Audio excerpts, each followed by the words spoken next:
The stars outside the view screen of the United Earth Coalition ship, the Aegis, were cold and distant. Inside the massive ship, the atmosphere was tense but hopeful. Captain David Park stood on the bridge, his hands clasped firmly behind his back. He was a man who had seen many things in his time with the space fleet, but today was different. Today was supposed to be the end of a long period of fear.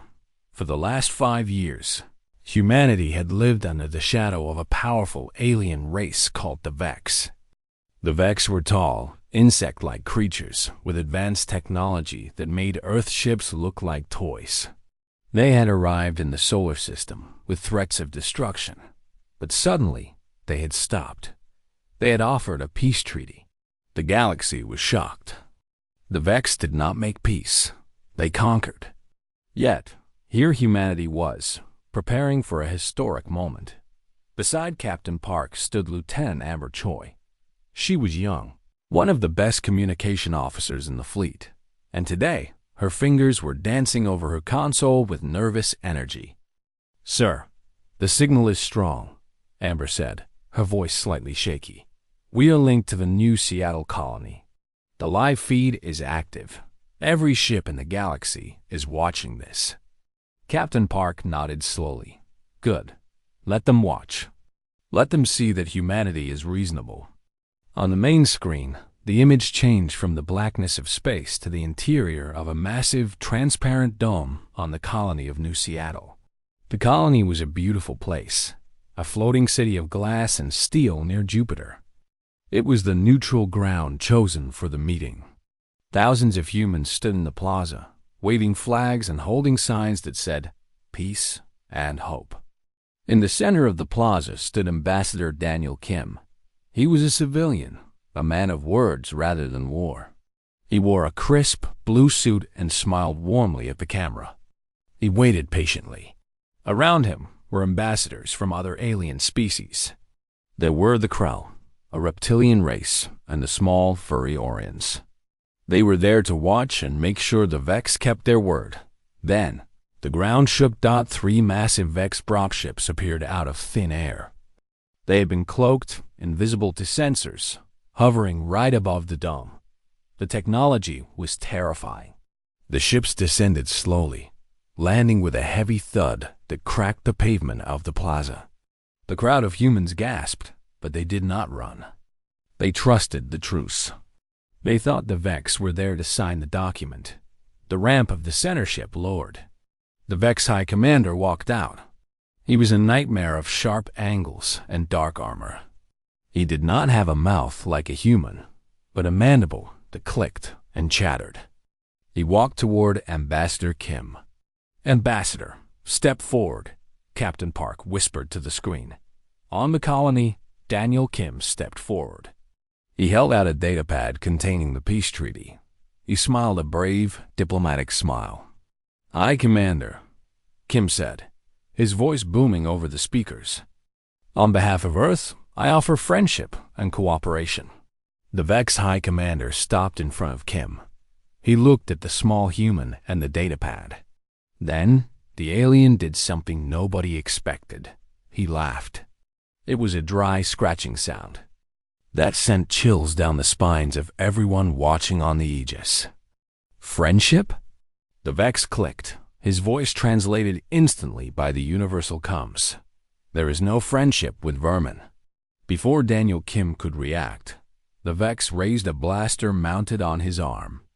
A shot of red energy burned through the ambassador's chest. Daniel Kim fell to the ground. He didn't even have time to scream. He was dead before he hit the pavement. For a second, there was total silence on the plaza. The human crowd froze in disbelief. The alien ambassadors looked on in confusion. Then, the massacre began. The Vex dropships opened fire on the unarmed civilians. They didn't aim at soldiers. There were no soldiers. They aimed at the crowd. Red lasers cut through men, women, and children. People ran screaming, but there was nowhere to go. The dome was sealed. On the bridge of the Aegis, Amber Choi let out a cry. "Sir, they are targeting the civilians." Look at the numbers. Captain Park watched the screen, his face turning pale. The feed cut to cameras flying above the plaza. It was a slaughter. 7 million people lived on New Seattle. They were trapped in a giant glass bowl with a monster. Deploy the fighters. Captain Park yelled, his hands slamming onto the console. Get us there now. It will take 30 minutes to get in range, Captain. The helmsman shouted. 30 minutes. It was a lifetime. The live broadcast continued. The Vex weren't just killing. They were enjoying it. They hunted people through the streets. They blasted the buildings, trapping families inside. The death toll on the side of the screen began to climb rapidly. It started at 1,000, then 10,000. The Vex High Commander stood over the body of Daniel Kim and looked directly into a camera lens. He spoke to the galaxy, not just Earth. Today, the galaxy sees the truth, the Vex rasped. Humans are weak. You gave us peace, and we give you death. We do not negotiate with inferiors. The number on the screen hit 1 million. Captain Park felt a cold rage building in his chest. He had seen war, but this was not war. This was extermination. This was a statement. He looked around the bridge. His crew was crying, screaming at the screens, frozen in horror. Turn it off, someone whispered. No, Captain Park said, his voice low and dangerous. Do not turn it off. Look at them. Look at what they did to our people. The number hit 3 million. The plaza was a sea of red. The glass dome was cracking from the heat of the weapons. The Vex ships were hovering over the city like vultures. The alien commentators on the feed, the Krell and the Orions were speaking. Tragic, one said, but inevitable. The Vex are the superior power. Humanity should have surrendered immediately. Captain Park gripped the edge of his console until his knuckles turned white. He realized something in that moment. The galaxy watched this tragedy and felt sorry for humans, sure, but they also saw humans as weak. They saw a victim. They did not fear Earth. The number hit 5 million. Then 6 million. Lieutenant Amber Choi was shaking, tears streaming down her face. Sir, we have to do something. We can't just watch. We are doing something, Park said. He pulled a secure communicator from his pocket. It was a direct line to Earth Command, buried deep beneath the surface of the planet. He typed in a code he had never used before. Suddenly, the firing on the screen stopped. The Vex High Commander appeared again. The smoke rose behind him. The ruins of New Seattle were smoldering. The counter on the screen stopped. Asterisk, asterisk, casualties. 7 million message to Earth. The Vex Commander said, This is the price of your arrogance. We are coming for the rest of you next. Prepare to die. The feed cut to black. Then, the United Earth Coalition logo appeared. Captain Park looked at the black screen. The bridge of the Aegis was deadly silent. No one moved. The shock was too great. Then, the red emergency light began to flash on the bridge. A new transmission came in. It was from General Thomas Lee at Earth Command. It wasn't a speech. It was a single text message sent to every ship in the fleet, every base on Earth, and every colony survivor. It was a code. A code that humanity had prepared for a doomsday scenario, hoping to never use it. Protocol. Extinction. Captain Park read the words. He took a deep breath. The sadness left his eyes, replaced by a look of terrifying resolve. He looked at Amber Choi. Lieutenant, he said calmly, stop crying. Wipe your face. Amber looked up, startled by his tone. Sir, we are not going to surrender, Park said, his voice echoing across the silent bridge. We are not going to negotiate. They thought they could kill 7 million of us and scare us into submission. They thought they could make an example of us. He turned to the helmsman. Set a course for the shipyards at Titan. Maximum speed. Sir, what are the orders? The helmsman asked. Captain Park looked back at the black screen where the numbers of the dead had been displayed just moments ago. "The orders are simple," Captain Park said. "We are going to wipe them out. We are going to wipe out their entire species." A cheer didn't go up. There was no celebration. Instead, the crew moved with a cold, mechanical precision. The sadness turned into fuel. The horror turned into a weapon. The Vex had started the war to teach humanity a lesson. They had used a live broadcast to show their power. Captain David Park stood on the bridge as the stars stretched into lines of light. The Vex had made a mistake. They had poked a sleeping dragon, and now the dragon was awake. And it was hungry. The silence that followed the massacre on New Seattle was heavy and suffocating. It hung over the earth like a dark cloud. In the major cities, people walked the streets with their heads down. Televisions and holographic screens played the footage of the Vex slaughter on an endless loop. 7 million people, gone in less than an hour. The Vex thought they had broken the human spirit. They thought that by showing such cruelty, Earth would kneel. However, deep beneath the surface of the planet, in a bunker made of reinforced lead and steel, there was no time for sadness. There was only time for work. The war room of the United Earth Coalition was a circular room lit by dim blue lights. In the center stood a large tactical table displaying a 3D map of the galaxy. Tiny red dots represented the Vex Armada. They were gathering at the edge of the solar system, preparing to launch a full-scale invasion of Earth. The blue dots representing the human fleet were scattered and weak in comparison. General Thomas Lee stood at the head of the table. He was an old man with silver hair and a fa. Seed like stone. He had seen war in the past, but nothing like this. He did not look like a man who had just watched his people die. He looked like a man who was calculating the cost of revenge. Sitting next to him was Dr. Eric Kang. Dr. Kang was a xenobiologist, a scientist who had spent years studying the biology of alien species. He looked exhausted. His eyes were red, and he hadn't slept in 2 days, but the excitement in his movements was clear. He had a datapad in his hand, and he was tapping the screen nervously. Standing on the other side of the table was Admiral Kevin Choi. He was a tall man with broad shoulders, the commander of the entire space fleet. He was also the father of Lieutenant Amber Choi, who served on the Aegis. Admiral Choi looked angry. His fists were clenched tight on the table. "We cannot win this fight with strength," Admiral Choi said, his voice rough. "If we send our fleet to meet them at the Neptune line, we will be destroyed. The Vex ships are faster. Their shields are stronger. We have maybe 10% chance of survival if we attack head-on." General Thomas Lee looked at the map. "I know, Admiral. A head-on attack is suicide. That is why we are not going to fight them ship for ship." Dr. Kang stepped forward. He placed his datapad on the table. A complex diagram of a Vex brain appeared. It glowed with green lines. "Sir," Dr. Kang said, speaking quickly, "I have been analyzing the biological data we collected from the few Vex scouts we captured years ago. Everyone thought their armor was the problem, or their energy weapons.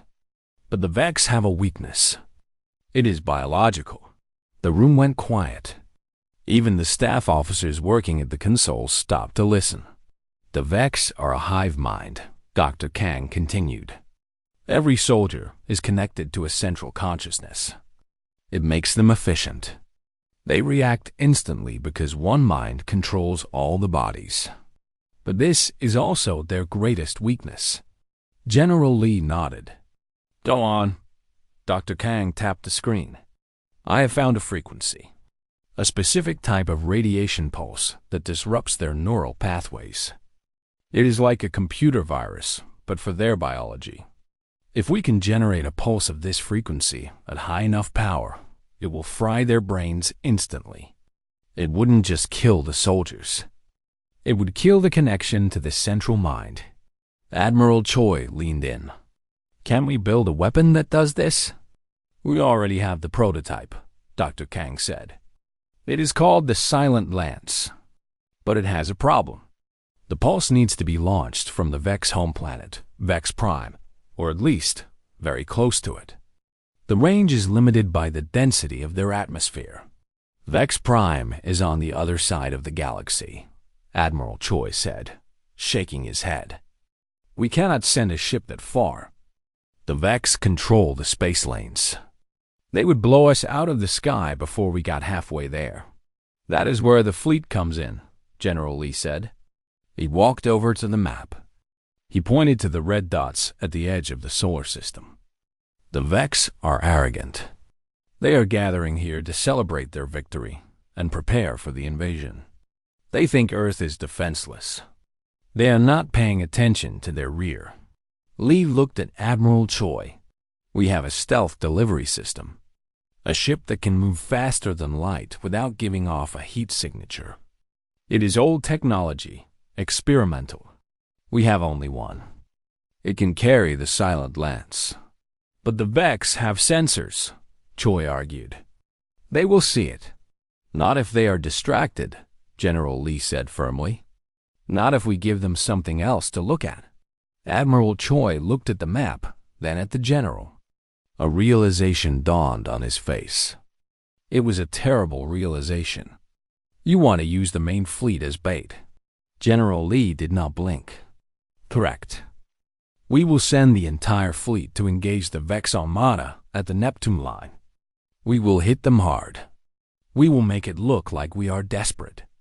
We will make them think this is humanity's last stand. They will focus all their attention on destroying our ships. And while they are busy killing us, Choi whispered, the Silent Lance slips past them. Exactly, Lee said. The stealth ship will travel to Vex Prime undetected and deploy the bomb. It won't be an explosion of fire. It will be a pulse of death. One moment, the Vex exist. The next, they are gone. The room was silent again. The plan was madness. It required sacrificing the fleet to buy time for a single ship. It meant thousands of human soldiers, pilots, and sailors would have to fight and die, knowing that their survival was not the goal.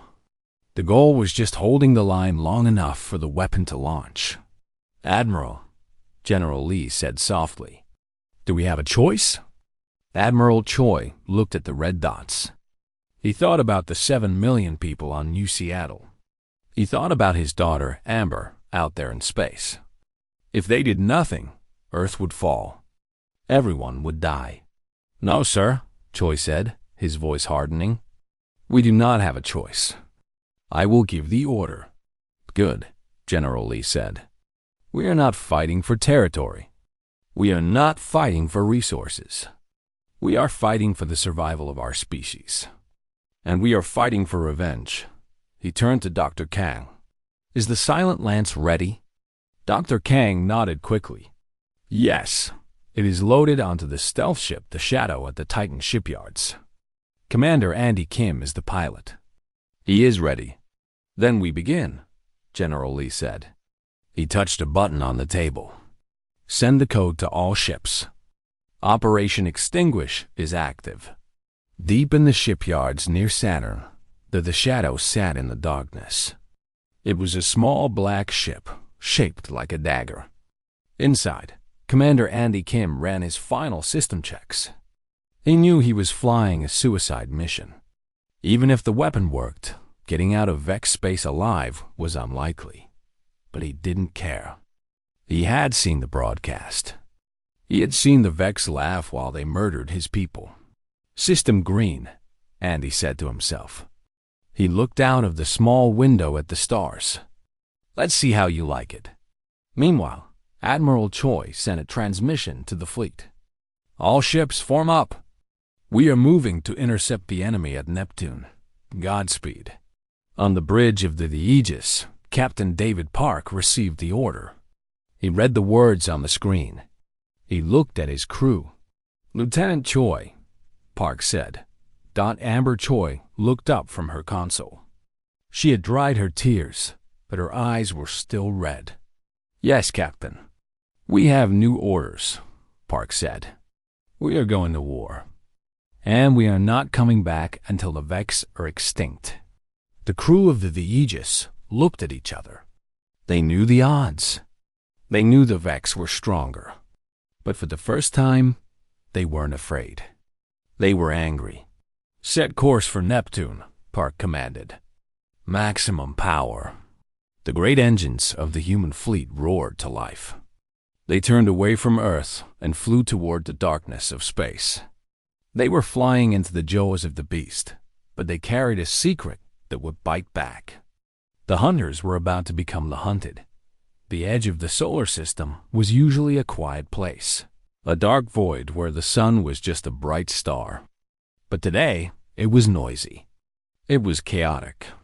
It was the largest battlefield humanity had ever seen dot near the orbit of Neptune. The Vex Armada waited. There were thousands of their ships, creating a wall of black metal and glowing blue lights. They were silent, confident, and deadly. They expected the humans to be scared. They expected Earth to send a message of surrender. Instead, they saw a ragged fleet of human ships flying straight at them, on the bridge of the Aegis. Captain David Park watched the enemy lines grow larger on the main screen. He could feel the vibration of the ship's engines through the floor. It was a steady hum that usually meant safety, but today it felt like the heartbeat of a marching soldier. "Sir, we are entering weapons range," Lieutenant Amber Choi said. Her voice was steady now. The sadness from the previous day was gone, replaced by a cold focus. She was doing her job, and she was doing it perfectly. "Signal the fleet," Captain Park commanded.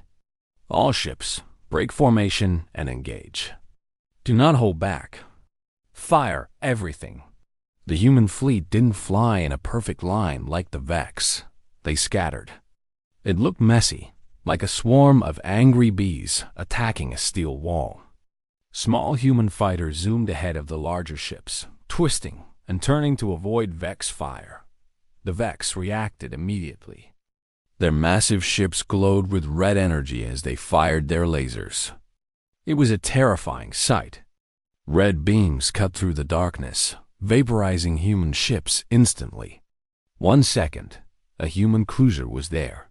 The next second, it was just floating dust. But the humans kept coming.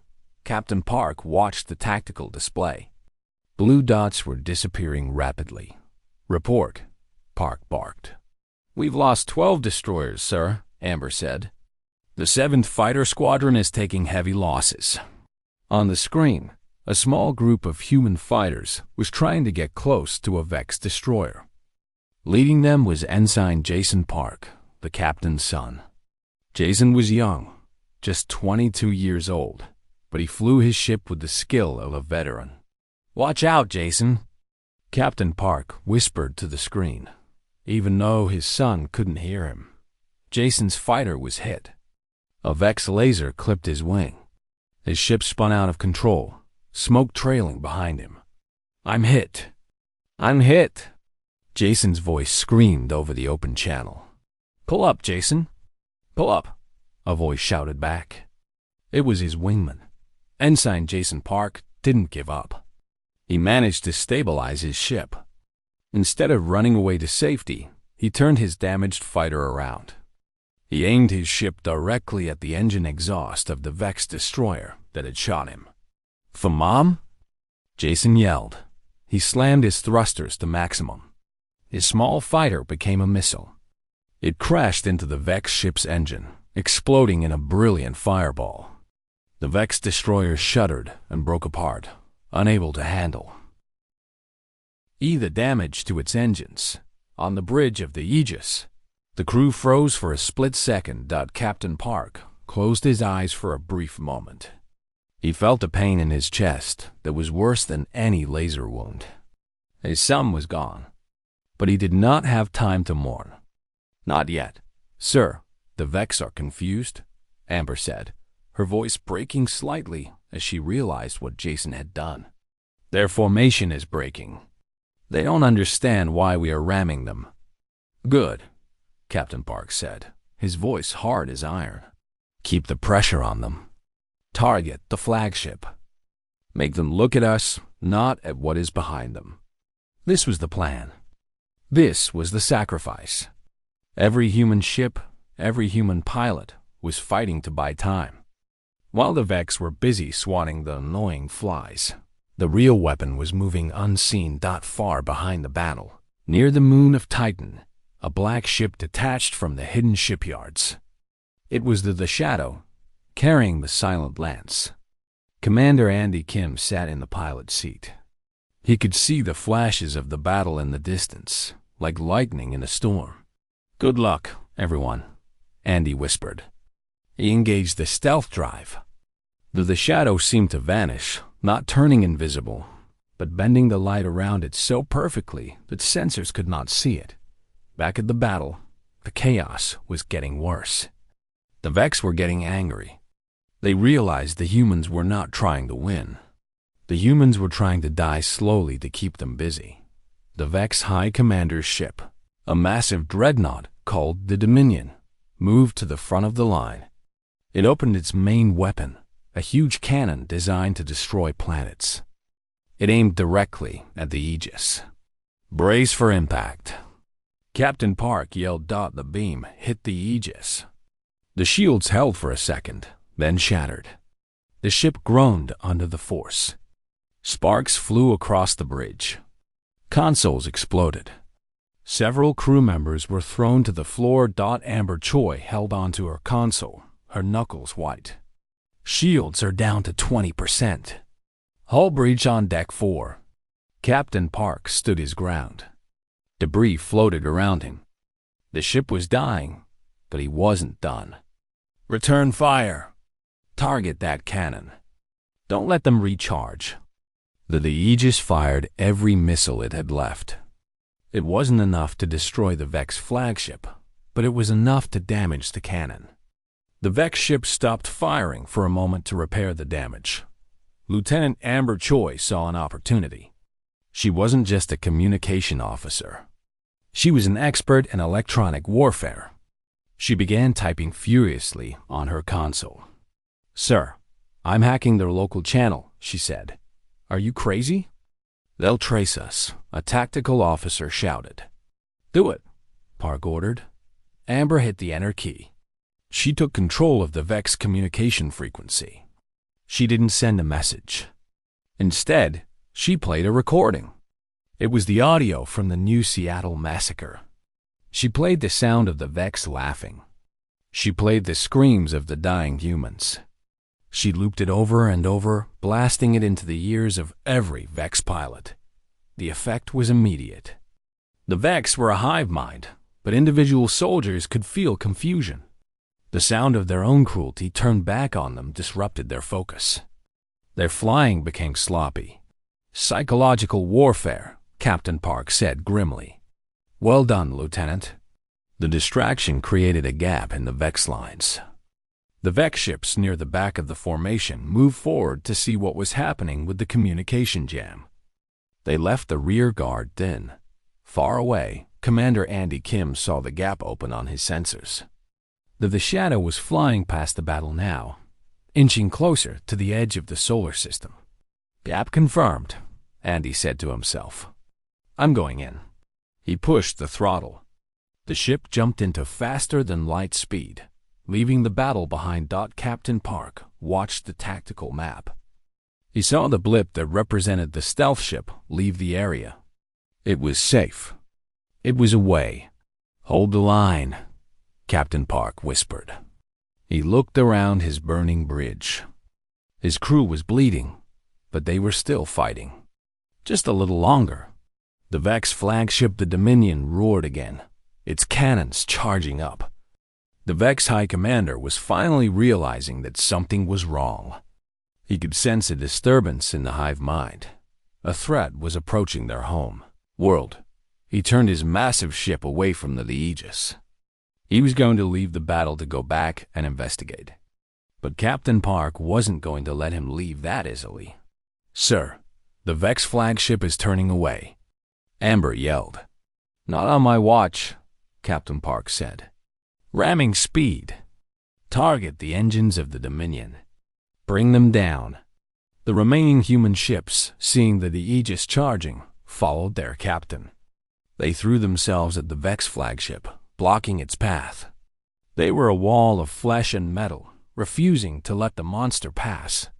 The battle raged on, a desperate struggle of survival. Humanity was bleeding out in the cold darkness of space, but they had bought the time they needed. The shot had been fired. The final move was in motion. The black ship, the Shadow, moved through the darkness between stars. It was not the thundering leap of a warship, but a ghostly slide, silent and invisible. Commander Andy Kim sat alone in the small cockpit. The only sound was the soft hum of the life support system and his own steady breathing dot behind him. Millions of miles away, the battle at Neptune was raging. He could not see the explosions or hear the screams of his friends dying, but he knew they were there. They were fighting, bleeding, and sacrificing their lives just to keep the Vex looking the other way. Doing this for them, Andy whispered to the empty room. On the navigation screen, the red dot of the Vex homeworld, Vex Prime, was getting closer. It was a planet that looked purple and dark from space, covered in massive cities built of strange, living metal. The planet was surrounded by thousands of defense satellites and patrol ships. It was the most heavily guarded place in the galaxy. Usually, no ship could get close without being blown to pieces. But the Vex were arrogant. They were watching the funny little humans fight at the edge of the solar system. They never thought a lone ship would dare to fly all the way to their home. Andy looked at his fuel gauge. He had enough power for one pass. There was no return trip planned. He had accepted this. Entering Vex Prime orbit, the computer voice said. Andy's hands tightened on the controls. He could see the defense grid now. Huge towers on the surface were scanning the sky. Red laser beams swept back and forth, searching for enemies. The Shadow slipped between the beams. It was like walking through a rainstorm without getting wet. The technology was working perfectly. Suddenly, a warning light flashed on his dashboard. Proximity alert. Fighter patrol approaching. Andy's heart hammered against his ribs. A squad of Vex fighters was flying nearby. If they looked out their windows, they might see the distortion in the starlight where his ship was hiding. He held his breath. He didn't move. He didn't touch any buttons. He just drifted. The Vex fighters flew past, their engines glowing blue. They didn't stop. They were rushing to join the main battle at Neptune, thinking the real war was there. They were wrong. Clear, Andy exhaled. Now for the hard part. He pushed the ship down toward the planet's surface. Dr. Eric Kong had given him a specific target. The Vex cities were impenetrable, shielded by energy domes that could stop a nuclear bomb. But the domes had to vent heat. They had exhaust ports, massive thermal vents that shot hot air into space. Andy was aiming for one of those vents. He dove the ship steeply. The gravity of the planet began to pull him in. The ship started to shake as it hit the upper atmosphere. Shields holding, he muttered. Keep it together. Below him, the city looked like a nightmare. It was a complex of twisting metal towers and moving walkways. Millions of Vex were down there, living their lives, unaware that death was falling from the sky. The thermal vent was a massive hole in the side of a mountain, glowing with orange heat. It was the size of a large city. Andy aimed the nose of his ship right into the center of that glow. 3,000 meters. The computer counted down. 2,000 meters. The turbulence was violent now. The ship felt like it was being torn apart. Warning sirens blared in the cockpit. Come on, Andy gritted his teeth. Just a little further. The Vex on the ground finally noticed him. Anti-aircraft batteries on the mountainside swiveled to face the sky.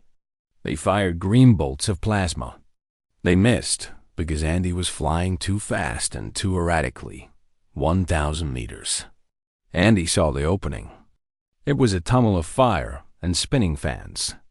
Activating the Silent Lance payload, Andy said. He pressed a large red button on the console. The bomb in the cargo bay lit up with a soft green light. It was armed. The ship flew into the tunnel. The heat was intense. The metal of the ship groaned. The giant fan spun ahead of him, threatening to chop him into pieces. Andy pulled back on the stick, threading the needle between the blades. Missile lock. The computer screen thought he didn't care. He was inside the shield. "Goodbye, everyone," Andy said softly. He slammed the throttle to maximum, accelerating toward the center of the city. He wasn't trying to crash the ship. He was trying to get the bomb as close to the center of the hive mind as possible before releasing it. A green plasma bolt hit his engine. The ship spun out of control. Andy grabbed the emergency release lever for the bomb. He pulled it hard.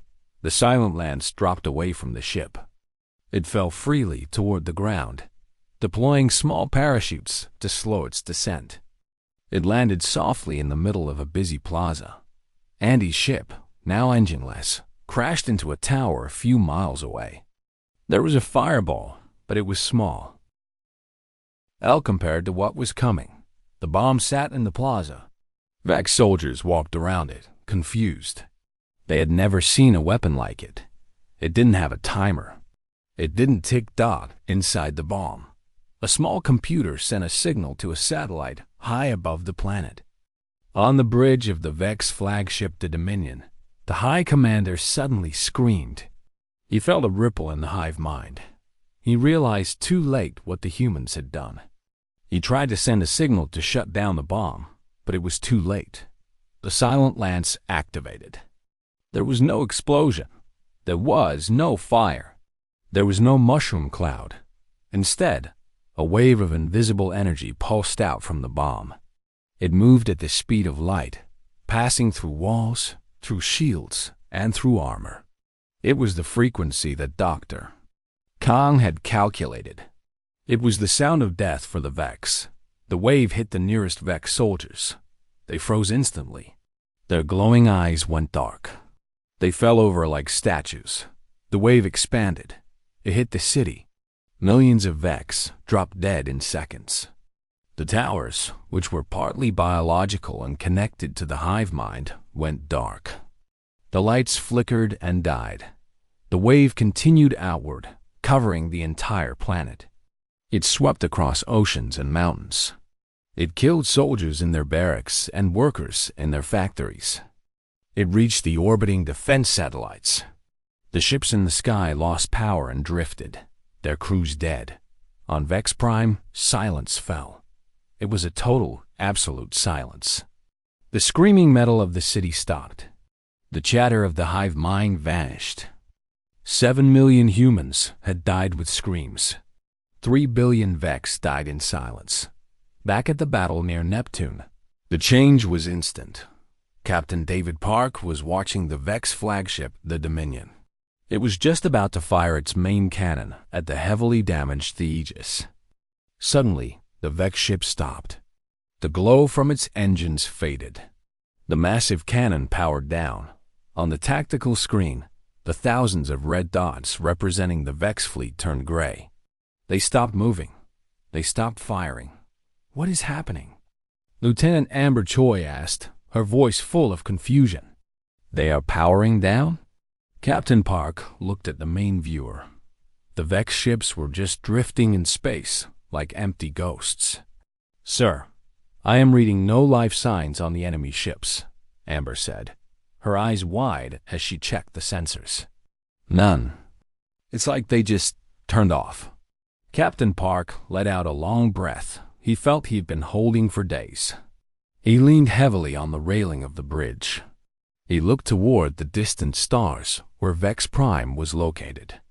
It worked, Park said softly. The mad scientist was right.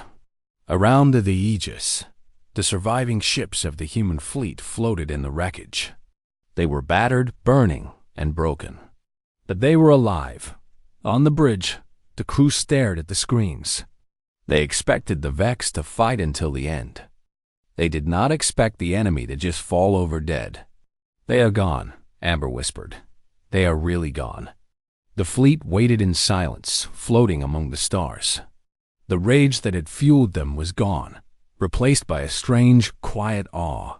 Humanity had been pushed to the edge of extinction, and they had struck back with a single perfect blow that erased an entire species. Captain Park finally allowed his shoulders to slump. He thought of his son, Jason, and the thousands of others who had died to get that bomb through. It was a heavy price. But looking at the disabled Vex fleet, he knew it was worth it. "Signal the fleet," Park ordered, his voice weary but strong.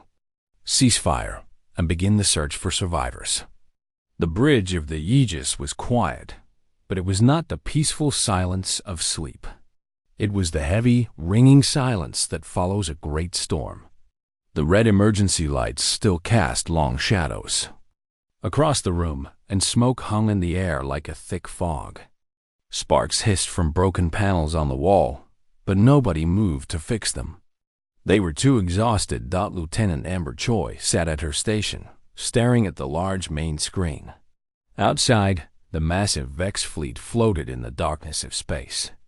Just minutes ago, those ships had been firing terrible weapons, ready to destroy Earth. Now, they were dead in the water. Their engines were dark, and their metal hulls were cold. Thousands of alien ships drifted aimlessly, looking like a graveyard of steel whales. "Report," Captain David Park said. His voice was rough, like sandpaper.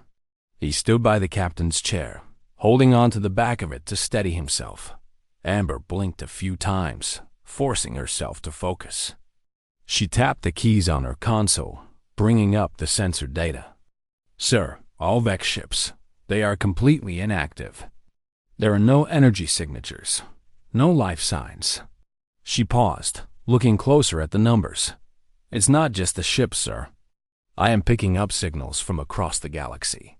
The Vex on their colony worlds, on their mining stations, everywhere. They are all gone." Captain Park nodded slowly. He had known the plan, but hearing that it actually worked was difficult to believe. The Vex were gone. An entire species erased from existence in a single heartbeat. "And our fleet?"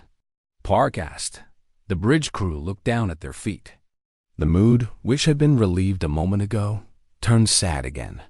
"We have lost a lot, Captain," the helmsman said softly. 40% of the fleet is destroyed or disabled. The Icarus is gone. The Poseidon has been broken in half." Park looked at the tactical map. The blue dots that represented human ships were few and far between. Many good people had died today. His son, Ensign Jason Park, was among them. Park felt a sharp pain in his chest when he thought about Jason. His boy had flown his ship into the enemy to save others.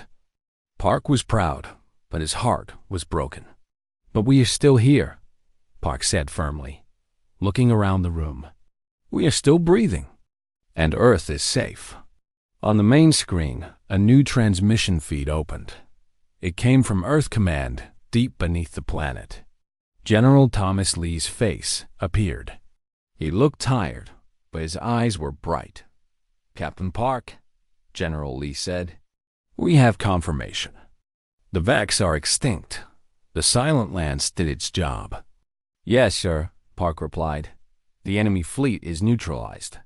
"I am sending a transmission to the rest of the galaxy," General Lee said. "The other alien species are watching. They saw the massacre at New Seattle, and they saw us fight back. Today, we change how the galaxy looks at humanity." Park nodded. "Understood, sir." "Return home, Captain," Lee said. "You have earned your rest." The screen went black. Amber Choi turned in her chair to face the captain.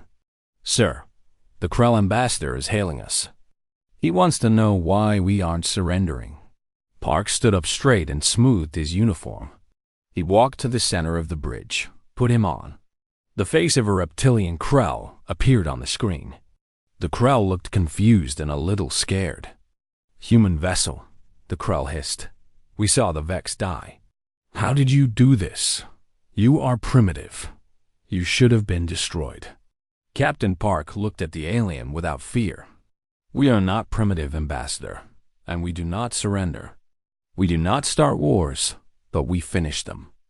The Vex made a mistake. They thought they could kill us without consequence. They were wrong. The Krell shifted nervously. "And what of us? Will you destroy us next?" Park shook his head slowly. "No, we are not monsters like the Vex. But tell the rest of the galaxy this. If you come for Earth, you will not like what you find.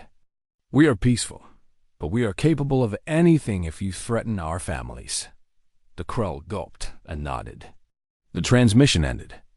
"Get us out of here, Lieutenant," Park said. "Set course for Earth. Maximum speed." As the Aegis turned away from the dead Vex fleet, the other surviving human ships followed in formation. It was a slow journey back. The ships were damaged, moving sluggishly through the void.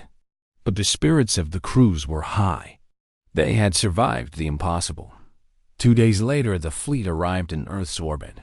The sight was beautiful. The blue planet shone against the blackness of space. It looked fragile, yet incredibly strong. People on the surface had stopped their hiding. They were looking up at the sky, watching their ships return. Millions of people on the ground cheered. The fear that had gripped the world for a week was lifted. The broadcasts from the government confirmed the news. The Vex were gone. The threat was over. In the capital city, a massive victory ceremony was held. There were parades and speeches. Flags waved everywhere. They honored the bravery of the fleet and the genius of the scientists. But inside the quiet offices of the United Earth Coalition, the leaders knew the truth. It was a victory, but it was a victory paid for in blood. 7 million people on New Seattle. Thousands of soldiers in the fleet. Commander Andy Kim and the crew of the Shadow. Ensign Jason Park. They were the heroes who weren't there to see the celebration. A few weeks later, Captain David Park stood in a quiet memorial park on Earth. It was a sunny day, with a gentle breeze blowing through the trees. He stood in front of a long black stone wall. On the wall, engraved in gold letters, were the names of everyone who had died in the Vex War. He found the name he was looking for. Ensign Jason Park. Park reached out and touched the cold stone. He remembered his son's smile, his laugh, and his courage. "It's done, son," Park whispered. "They can't hurt us anymore." He stood there for a long time, remembering the past. Then he took a deep breath and stepped back. He looked up at the sky. The future was uncertain. Humanity was alone in the galaxy now, marked by the power they had unleashed. Other races would fear them. Some might even envy them.